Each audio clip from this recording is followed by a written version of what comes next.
اس کے اندر ایک کیریکٹر ہے جو بڑا جو ہے ابھر کر آتے ہیں، جن کا نام ہے زہیر بن امیہ۔ یہ جو ہے حضرت ختیجہ رضی اللہ تعالی عنہ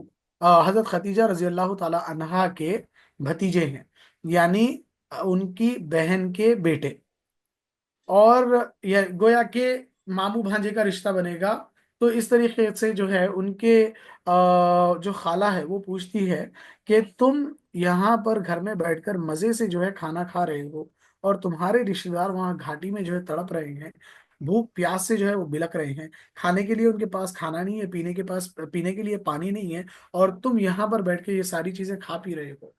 تو وہ کہتے ہیں کہ میں اکیلا کیا کر سکتا ہوں، میرے ساتھ اگر کوئی ہو تو پھر میں جو ہے کچھ کروں۔ تو پھر جو ہے ایک آدمی آواز لگاتا ہے، وہ کہتا ہے کہ میں تمہارا ساتھ دوں گا۔ تو یہ دو ہو گئے، اب یہ کہتے ہیں کہ دو ہو گئے، ہم تیسرے کی تلاش کرو۔ تیسرے کی تلاش کرتے ہیں، تیسرا آدمی بھی ملتا جو اس بائیکاٹ کے خلاف رہتا ہے،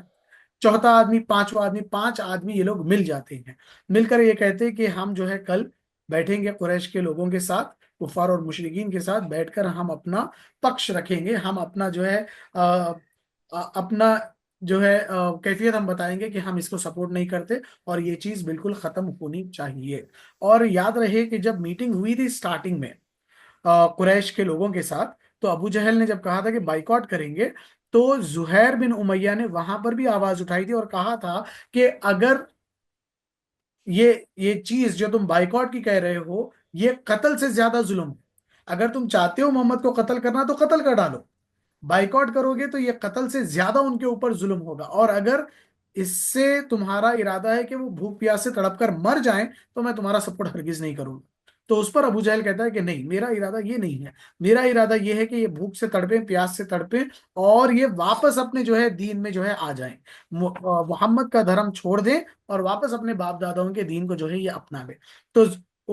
زہیر بن امیہ پانچ لوگوں کو تیار کرتے ہیں، صبح جاتے ہیں کعبہ کے پاس، اور ایک طرف رہتے ہیں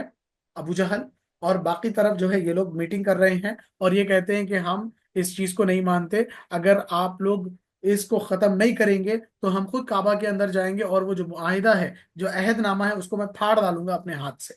ابو جہل کہتا ہے کہ یہ تو جو ہے اچانک ہوئی چیز نہیں ہے، یہ تم لوگوں نے رات میں جو ہے اس کا فیصلہ کیا، اور اب آ کر تم لوگ بس اپنا فیصلہ جو ہے سنا رہے ہو۔ وہیں پر ابو طالب بھی رہتے ہیں، ابو طالب باہر نکل کر آتے ہیں اور ان سے بات کرتے ہیں۔ ابو طالب یہاں پہنچے ہیں، کیوں پہنچے ابو طالب؟ ریزن یہ ہے کہ اللہ کے نبی صلی اللہ علیہ وسلم کی طرف اللہ تعالیٰ نے وحی کی، وحی میں اللہ تعالیٰ نے بتایا کہ وہ جو عہد نامہ ہے اس پر میں نے کیڑے چھوڑ دیے ہیں، اور اس نے سارے عہد نامے کو کھا لیا ہے سوائے اللہ کے نام کے۔ تو ابو طالب کہتے ہیں کہ میں اس ارادے سے یہاں آیا ہوں کہ میرے بھتیجے نے یہ کہا ہے کہ اس کے خدا نے اس کو بتایا کہ جو عہد نامہ اندر لٹک رہا ہے وہ سارا کیڑوں نے جو ہے کھا لیا ہے، صرف اللہ کا نام اس پر بچا ہوا ہے۔ اگر یہ بات صحیح نکلی تو تم لوگ اس عہد نامے کو فوری توڑ دو گے، اس بائیکاٹ کو بالکل ختم کر دو گے اور اس کے دین کو اپنا لو گے، اور اگر یہ بات جھوٹ نکلی، اگر ایسا نہ ہوا، تو میں میرے سارے لوگوں کو لے آؤں گا اور ہم اس کے دین کو جو ہے چھوڑ دیں گے۔ اور جب کعبہ کھولا گیا، دیکھا گیا، تو وہی نکلا جو اللہ کے نبی نے بتایا کہ جو عہد نامہ لٹکا تھا سارا کا سارا کیڑوں نے کھا لیا، صرف جہاں جہاں اللہ کا نام لکھا تھا وہ حصہ جو ہے باقی رہا۔ اتنا سب دیکھنے کے باوجود بھی یہ لوگ کہنے لگے کہ یہ کھلا کھلا جو ہے جادو ہے۔ سورہ صاد کی آیتیں ہیں جو